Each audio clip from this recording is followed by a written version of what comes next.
February is the month of love, and everybody, when they think about love, they usually think about the love between two people, like the amorous love. But there's love that also involves all kinds of relationships. Love between two friends, a mother and a child, a father and a child. There's a love you have for yourself, which obviously is the greatest love of all because you can't give what you don't have.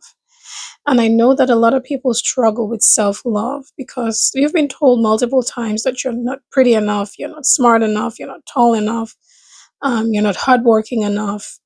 But the thing is, when it comes to love, you do not have to be anything to love yourself. You do not have to be smart, tall, intelligent, pretty, rich, nothing. Just being is enough to love yourself. Now, the thing about loving yourself is that when you love yourself, other people are forced to love you the way you love yourself. So that's why if you do not love yourself, you're going to keep attracting people and situations that are not good enough as well. And that reinforces your belief that you're not good enough. A lot of people do not do this, but if you are going through a situation where you're feeling down and out, your self esteem is low, you need to take a pen and you need to write 10 things about yourself that you love. Don't write anything else. And you need to look at those things and you need to think about examples where those traits and attributes that you have actually stood out. It doesn't have to be in relation to someone else. It could be yourself. For instance, if you love yourself for being bold, then you can talk about a situation or you can write or think about a situation where you stood up for yourself. In the same way, if you think that you're kind, you can think about a way that you were kind to somebody, even if they did not reciprocate it or appreciate it. The reason why it's important to love yourself, especially in months like this, no matter what kind of relationship you're in, whether you're a parent, a spouse, it doesn't matter. Find yourself love because that's your center. That's where you spring up every desire, every plan, anything that's ever going to be successful is going to come from within.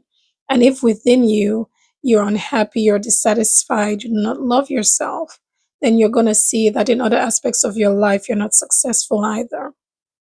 Now, I'm not saying that you cannot love yourself and have some lack of confidence. You can. But because you love yourself, you'll be kind enough to yourself to know that if I'm in a situation such as a job interview and I'm not confident enough, you'll be kind enough to yourself to say, you know what, girl, you did a good job today. You did the best with what you had, knowing your fear and your lack of confidence.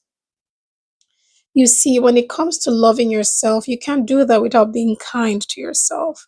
Some people say they love themselves and they're very critical. They're even more critical than their haters. And that's not right. I'm not saying you shouldn't be accountable to yourself. I'm only saying that accountability is different from critiquing yourself to the point of a low self esteem. So, in this month of February, while you're out there loving other people, while you're out there celebrating other people, remember to celebrate yourself and to write things. I don't know if you want to take yourself to a spa, you want to go, for a mani pedi, you want to, go out for lunch, you want to take yourself to a concert. Make sure that you romanticize yourself. That way, other people would romanticize you as well.